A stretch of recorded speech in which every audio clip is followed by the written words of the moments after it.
Hey Perfect. everybody, what is up? I am super excited to welcome Chef Steve, Touchef Coupet to the mix. We are going to be making some special, super fabulous Yuca fritters tonight, and then we have the primary building block of flavor in Haitian cuisine that we're going to give you a quick tutorial on. Um, what's up, Chef? How you doing? How you doing? Can you hear me? We got you. We Nice. we got you. Um, so why don't you? Oh, see, I'm getting that echo with the multifaceted situation happening here. I got you. Are you hearing it? I just keep talking. See if you hear it now.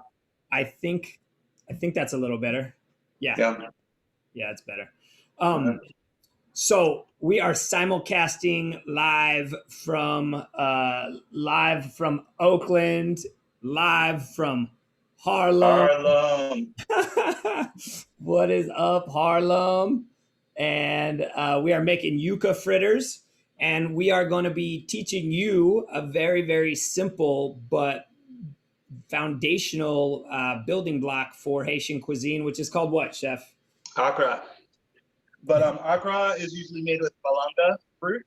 Today we're using yuca fritters.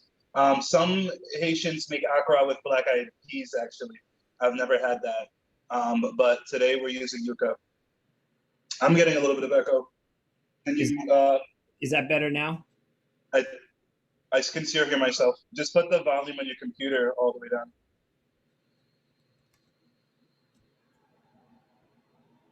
What about now? So right now it's fine. I could actually still faintly hear it, but it'll be. All right. Hopefully that's better. So Uh, we're making. It's called Accra in Creole, and what it is, we make malanga fritters. Malanga is a root vegetable, really similar to yuca. Some people here will use a mix of malanga and yuca. Some people make Accra with black-eyed peas. So it's a in Haiti we have a couple different interpretations, but tonight we're using yuca. I want to give a special shout out to my man on YouTube. Black Sam. We got Sam in the house. Sam Yeah. is my connection to World Central Kitchen, and our event on Friday is a fundraiser for y'all. We are very stoked to have Chef Yes. Nisol joining us, teaching us, at least teaching me all the things I'm going to be doing wrong. And yeah, it should be really fun. So Sam, is dope to have you here, man. And Nice link. we're also going to be making Epis, right? And Yes. tell about Epis. So tonight, What's up with the Epis? What is so that? Epis, it's basically the base of many Haitian foods. Epis is our spice, our herb and spice paste that we make that we will, use it to make rice, use it to flavor chicken, meats. Epis is kind of like the maybe like our mirepoix, if you want to call it that, but not. It's a paste, and then we also use carrot and onion and all of that, but Epis is kind of like the base of many Haitian dishes. So So we're going to be making that tonight. so And what, go ahead. I was just gonna say, so the A piece that I've got going on, I've got bell peppers, two different kinds of bell peppers. I've got a Scotch bonnet. I've got some garlic, a little bit of ginger, celery, and a red onion. You could also use shallot if you would Yeah. like. And when I been on this awesome, hilarious adventure over the last over the pandemic, and what I have discovered is that there is something like a piece in almost every culture that has African culinary roots. So Oh, in yeah. Senegalese cuisine, there's something called nokas, which is basically the same thing with different ingredients or Yeah. similar. In Puerto Rican cuisine, you have sofrito, and Yeah. it's just ubiquitous, and it makes everything delicious. Absolutely. Um, so what are we doing first here, Chef? Talk to me. Um, let's start. You want to get the hard stuff out the way? Let's start with grating this yuca first. All right. We Yeah. are going to grate the yuca. So right now, I have yuca. You first thing you want to do is you want to cut it. You want to peel it. I just peeled off the end. This Yuca is actually going bad, so I'm not going to use the whole thing. I'm just going to use a little bit. But you grate it. Do you have a box grater out? I do. So first thing I'm gonna do is I'm just gonna peel this guy. Oh, Yeah. you can't see it. My IG people can't see it. Yeah. So I'm gonna peel this, and let's just say I'm doing a small amount for purposes of Exactly. the TV audience at home. So I'm leaving this. I'm gonna leave this handle on here. I'm getting all the good stuff off. We got the same tricks. You know. All right. So I've got this ready, and then I've got my box grater here, and then what's happening? Am I going on the big guys? Am I going No, on the you little wish, guys? man. It's not. It wouldn't be resilience cuisine if you went in the big holes. So you want to find the smallest holes on your box grater. So on this grater, I'm using actually. If you have this size hole, you can try to use that. This is more like I think of this as like the ginger grating or the Parmesan, Yeah. like to make powdered Parmesan. For me, I have this that's kind of more slices. For me to really get like the finest grate. So see if you have something similar to this on any of your sides. I So it might do, not. I do, but I think I'm gonna try it. But if it doesn't work, I'm gonna just completely This is how it needs to come pretend. out. Like so Let me when see. you get it out, you got like this very. It's like, yeah, it's a little mushy. Yeah, exactly. Run it Okay. through and run it through fast. All right, I got it. It's working on the Parmesan side. Let me see what you got I'm pretty sure it's right. when it comes out. Yeah. It's pulp. It's pulp, exactly. You want pulp. Yeah. You don't want Yeah. stringy bits. It's not stringy. Okay. Yeah. It's pulp. It's not grated. It's pulp. All right. All right. Hello, everybody who's welcoming us. Hello, everybody who is joining Hello us for on coming IG. through. We got La File Gourmands in the What's house. up, Dan? I see my good friend of mine. All right. So it's funny because I have many childhood memories of like the elders getting ready for parties, cooking food for parties, and grating tons and tons of yuca, or grating tons and tons of malanga. And it's an arm workout. It's one of those activities that everyone gets around to do to help out with, take shifts, because you probably only have one box grater in the house, maybe two. And it's just I guess kids, some kids when you're old enough to understand, they'll knock you into it. So maybe for some it's a rite of passage. It's not that bad. And you know what? I did some on the string, on the like very fine things, and it also kind of the way it's holding together. I think it's going to be delicious and not weird. So I'm gonna try it Yeah. both ways, just because Easy to separate, yeah. I'm in that experimenting zone here. All right, so I'm gonna just go ahead and set these aside, right? That's kind of the plan here. Yep. All right, so I'm gonna set these aside, and then are we making the Epis next? Is that what's happening next? Yep. So now there is the traditional way to make the Epis, which is in a mortar and pestle, or probably a much larger one, which we both have. Look at us. Yeah, Look at but us. exactly similar kinds too. In Haiti, we have the same one, bro. You have to reverse it upside down. You have a reversible one. The bottom of your mortar. Yeah, I guess so. It's very fine on the bottom. It's reversible, so you can use it like for two different purposes. In Haiti, what? No, go ahead. You learn something new every day. In Haiti, we use wooden mortar and pestle. The most common one is wooden ones, and we'll use herbs in there, fresh herbs. And for some people, like they say, for theirs it absorbs the flavor over time and all of that stuff. So an old mortar and pestle has a lot of history and energy behind it. Here I use this kind because I like that it's scent free. As a chef, I don't want my next dish to taste like my last dish. So that's kind of why I Come prefer. on, man, build the flavors. Come on, man, build the flavors. To be honest, man, I went to Haiti twice, and each time I went to a classic like open air market and bought mortar and pestles, and I come back, and within a week they break, they split on me. And I don't know if it's I'm getting untreated ones and they should be treated, the wood, or they're just making them cheaper, or I'm just a bit too angry. But I don't know. Like growing up, we had one wooden mortar pestle in the house, and that thing could survive the apocalypse. So when one split on me, I was like, oh, okay, like it happens. When two split on me, I said it's just not meant for me. So, so the core of our lesson today is really about creating the Epis, which is a marinade Yeah, for the chicken, and it's also going to double quite nicely as a bit of additional sabor, flavor for the yuca fritters. And yeah, so you'll want to get a cast iron skillet out, or a small pan. We're going to do like a pan fry on the fritters. yeah. This dish, you can see I'm just chopping up.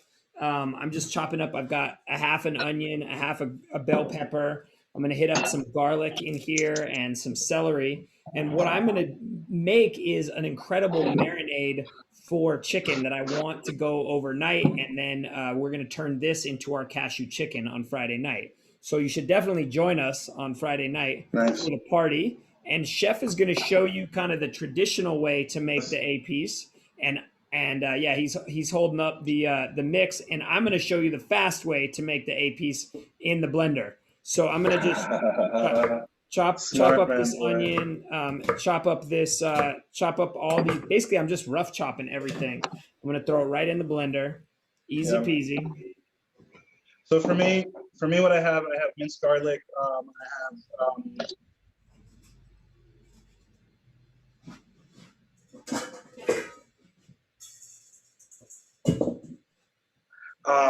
have scallions, red onion as well, thyme as well. I'm adding some rosemary to mine. Is a bit of the curveball, but we do use rosemary. And some salt. Some salt will help your traction. Will help your mortar grip inside the pestle, or is it the other way around? But some salt will help you kind of break down everything. Um, you can do it a classic way, put everything in at once. You need to do it the proper way. Salt your garlic, start mashing that. When you get a paste, start adding your onions and vegetables of kind of that texture, and then afterwards the herbs. In my experience. Beautiful.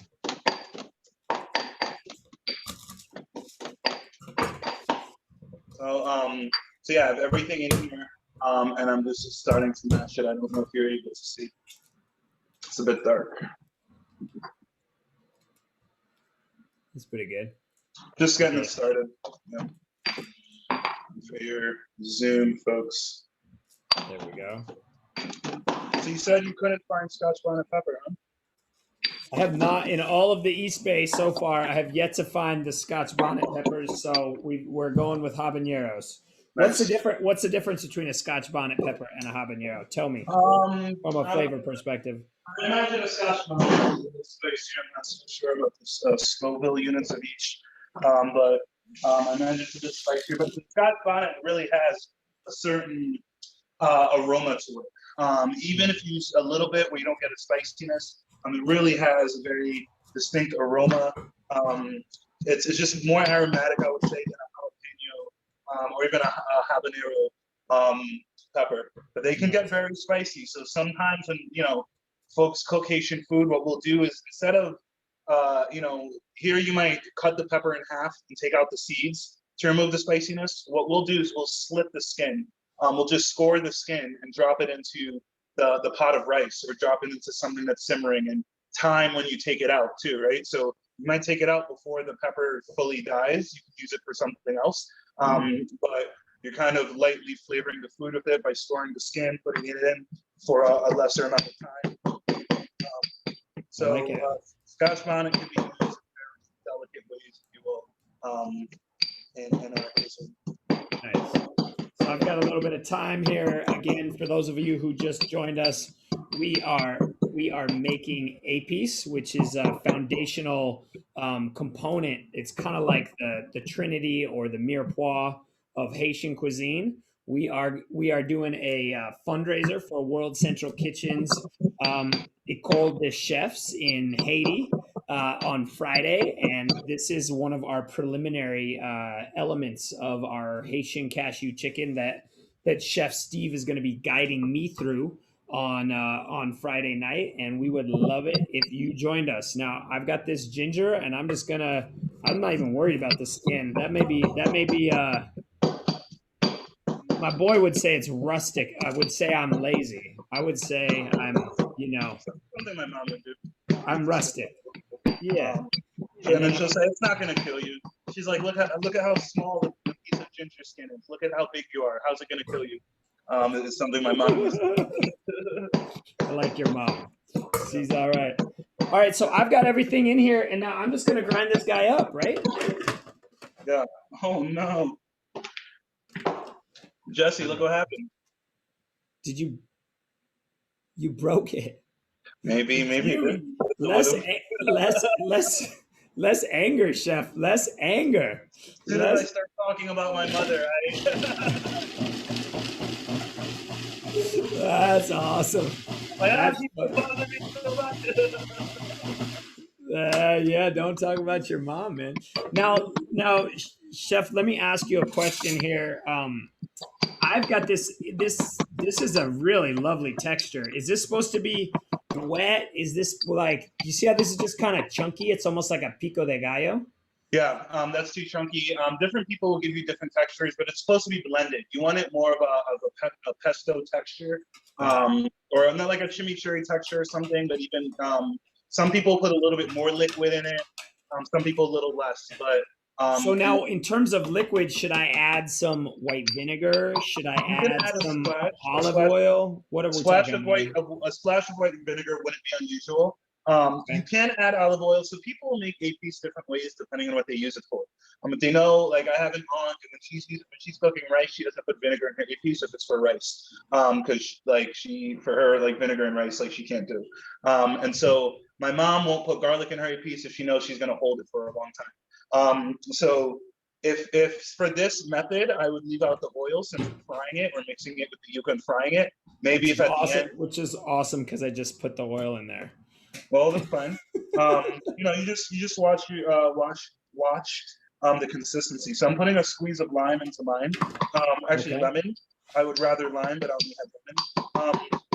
But if you see that yours is too liquidy, you might have to back it out with more herbs or something. Yeah, it's definitely not too liquidy. If anything, it seemed like it wasn't liquidy enough. All right, so I'm going to hit this with the lime.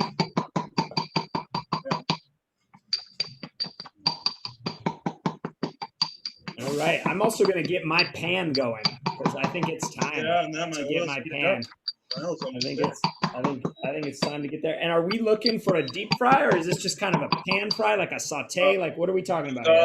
You want a full fry. So what some folks do, they'll get it halfway up the fritter and turn it. Like if you're doing like something or something.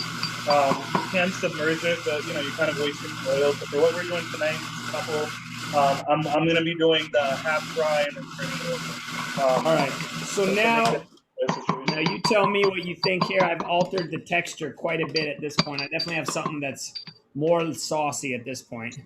What do you think, Chef? That's it right there, man. That's a great texture. It's perfect. Beautiful. Yeah. All right. Oh, yeah. I'm not. Woo! Woo!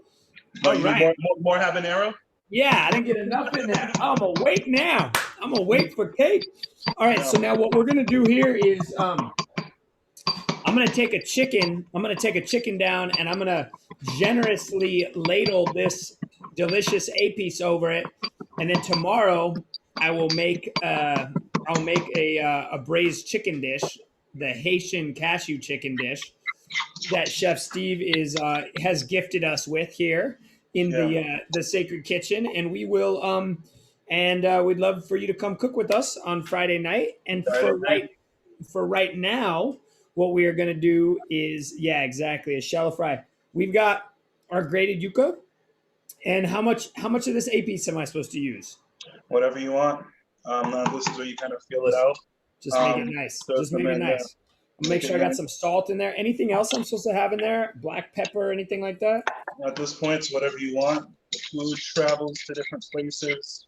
and all the different palettes, you make it your own. So if you want to put in a bit of black pepper, anything else you kind of want to top it off with, but these are essentially, you're taking the yuca, you're grating it, and you're seasoning it with this Epis. So this is, I don't know if you guys can see this, but this is the one that it's making me cry. You know it's good when it's making you cry. There you go. So this is a very, very strict recipe of however you want it, basically. Yeah. Because I mean, like, you know, you're gonna have different, like your yuca. If you grate it right beforehand, you know, maybe the yuca could have been the last thing that we grated, so that it's freshly moist when we mix it. That's gonna have a different water content versus if you did if you did a lot and you grated your yuca or you pulped out your yuca the day before or something, or if it was in the fridge, you're gonna have a different water texture. So you know, when you're cooking, feel it out. Use all your senses, and just like just you know, you want to find a target of I have something like this that I can form. Will you show that to the Zoom too? All right, so you're making like a little quenelle with a couple of spoons. You're getting a couple little. Woo, man! I don't actually think it's the habanero. I think it's like a little onion garlic vibe I have going on here. All right, so I'm making a little quenelle. Chef Steve is trying to get me to embarrass myself with my lack of. Well, you know, some people do balls. You can do like a ball in your hand. I am in a lot of pain right now. It's great. Yeah. Like you're right up. Makes you feel human. Nothing like cooking to make you feel human. I mean, so, I'm alive. It doesn't. He said, yeah, you are alive, my friend. So you just kind of put it between two spoons, play with it, get a little thing. This will fall into the oil. And my oil feels hot. So just for folks, frying tips, if you're gonna fry and you have a thermometer, 350 degrees is a good amount for oil. If you don't have a thermometer, you can do a drop of water. And if you get a nice sizzle, that'll give you an idea of how hot your oil is. And over time, you'll just kind of learn, you know, how to. One thing I use as a guideline is if your pan is kind of just the right heat, and you put the oil in, it will the oil will run like water on your pan as opposed to being thick and viscous. And then if it's too hot, it smokes. So yeah, exactly. So that's so I'm gonna. I got to do my first fry because it's gonna. All right, drop it in. At this point, you want to get a plate, some paper towels, so that when the hot wrap comes out, you have somewhere to drop it. You might want to turn on the fan. That's right. Open the windows, people. Turn on the fans. Yeah. It's about to get. Make sure everybody knows in your apartment complex that they're about to get some delicious fried food. Exactly. Otherwise, they're going to be mad at you. Otherwise, they're going to be mad at you. You didn't tell me. So I'm just getting this little. So they're just these little torpedoes basically that I'm frying. Torpedoes, yes. Little torpedoes. This is definitely not one of my primary culinary skills, the quenelle. Showing my lack of French kitchen training. Just because you're down to earth guy, not full of yourself. Right. I'm gonna move my burner over here so everybody can see what's happening. Do the same. I'll take the IG folks to the stove. Oh, that's a good idea.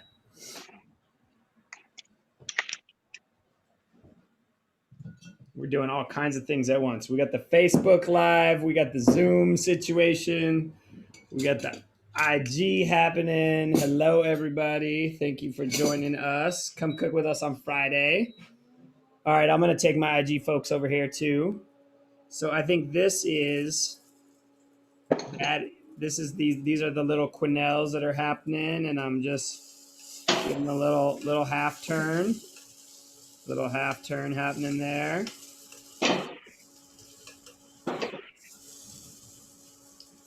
There we go. I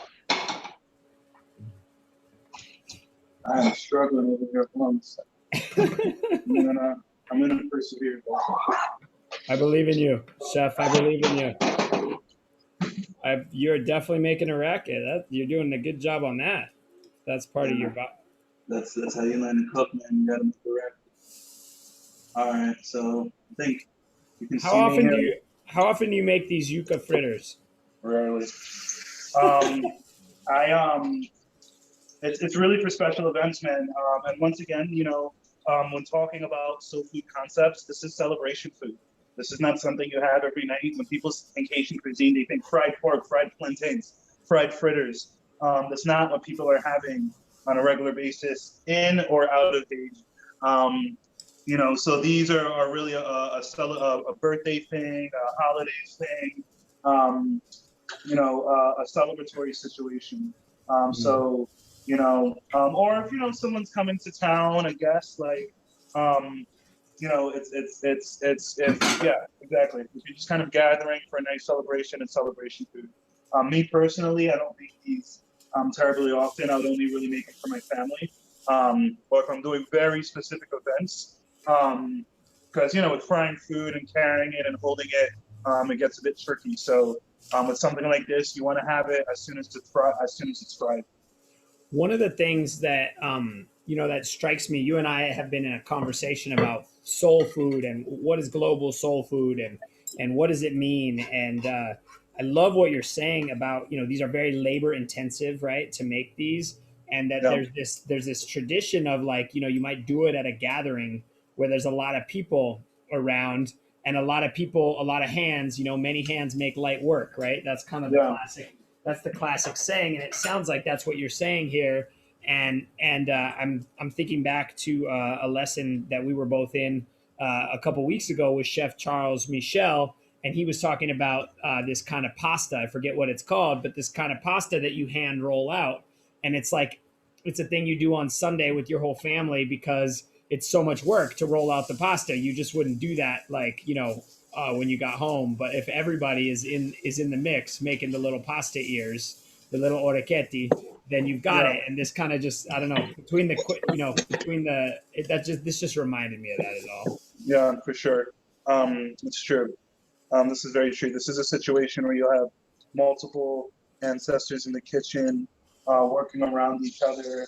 Someone, because that yuca is going to dry out, that yuca pulp. Yeah. So, somebody could be mixing it while someone's grating the second yuca root, and someone's starting the fries and the frying and doing them in batches. Um, so, definitely, how many hands make light work? Light work. You have a little bit, Cavatelli. with pasta, you have more leeway. Something like kids might be more involved with this. Maybe if your kid is good with their hands, they can do the canal. But yeah, so maybe less kids are on the table for this one, but definitely many people. So here I have a cooked piece that I'm just gonna break, and then the inside of my yuca and the seasoning. Show it over here for you folks. Mm. Mine looks right, I think. Looks good. Tastes good. Now, does this usually get with like a sauce or something like that? Pickles. Pickles. Yeah, Pickles is the other thing that we'll be pickles. make that we'll be Yeah, making on Friday. Tell us yeah. about tell us about pickles, chef. So pickles is a spicy condiment slaw that we use. It's a cabbage, pepper, Scotch bonnet, carrots, and it's our Haitian hot sauce in kind of slaw format, slaw Nice. style, if you will. And so that's what we use as a condiment for everything.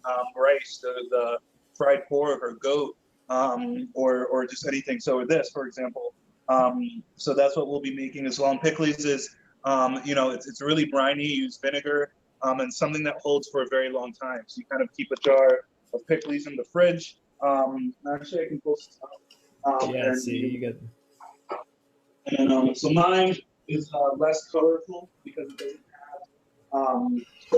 Sometimes you just use what you have. Like me with the Epis tonight, just using what I have. So this pickles is cabbage and some peppers and not even carrots. Mm. As you're starting to talk about the pickles and this sort of fermented, slawy cabbage bit, right? And we're here frying up these little starchy bits of goodness, and I'm starting to stew, and I'm starting to marinate on this idea of global soul food. Like and it just keeps going deeper and deeper. It feels like there's this never expanding realm of like cross referencing and a thesaurus of global food. I'm thinking about the classic condiment in El Salvadorian food, that goes on top of the pupusas, and I'm Yeah, recao. I think I'm forgetting what it's called, but it's a slaw. It's a cabbage slaw, yeah, and yeah, and I can't help but think in this moment about my grandmother's frying up potato latkes. Right, yeah, My Jewish grandmother and my Lithuanian grandmother both frying up potato latkes from two totally different cultures from the same part of the world, and adding a little bit of sauerkraut, yeah, to their fried starchy exactly. bit. So it's like Yeah, here we are, Chef. I want to say thank you so much. I'm so excited to get to cook some of your food and share some of your food, and likewise. we hope that you will join us on Friday to support World Central Kitchen and some of the amazing resilience work that they are doing in Haiti. Absolutely. Likewise. Yeah. This Friday, 5:30 Pacific PM, 8:30 Eastern, we'll be Yep. making yuca puree cashew chicken, which will be marinated with capis that we made tonight. Um, Also making pickles, which I've just explained. At this nice little slaw here that I just drip on my counter, as well as watercress salad. Watercress salad, we're just throwing some stuff together. All those little odds and bit ends of peppers and stuff that were cut, we're gonna throw into the watercress salad along with some cucumber. And yeah, super excited. So how's it coming out over there, man? I'm in, man. I'm in. Yeah, I'm done. yeah, Hey, we yeah. got Lauren. I believe is that Lauren Darnell? No, maybe that's somebody else. Hi, Darnell. Darnell Newsman. How you doing? Yep, I'm good, We man. got These some are ready to rock. nice little thing over here. Yuca fritters, Hmm. You know what I'm gonna do? I just happen to have this floating like around. in half. Nice texture inside. Look at this going. You said, what do you have? What is that? So I happen to have just floating around a little bit of raisin chutney from one of my last meals, and I just think it's gonna be a delightful little bit of sweet and Mm, spicy on here. yeah, Mm, there we go. Delicious. yeah. That gives me like in Haiti we have like tamarind. There I you can go. see like a tamarind chutney situation going into there too. Exactly. Um, Mm. Oh, so that's it, man. Made some apis, made some okra, yuca, made yuca fritters, and we're giving a second way to use the yuca. Like we said on Friday night, we'll be making yuca puree. yep. So if you're just making half, using half your yuca for that, use the other half for this. Make some fritters, make it as an appetizer.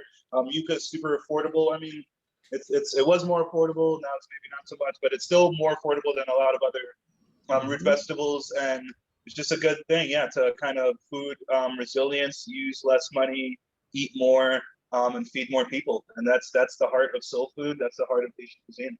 So That's right. thank you for hopping on with me. All right. We'll see you. We'll see you soon, Chef. Thank you so much. Peace. Bye, everybody.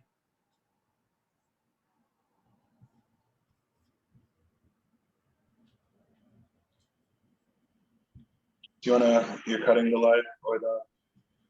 There we go. I cut the live. Let me cut the recording too.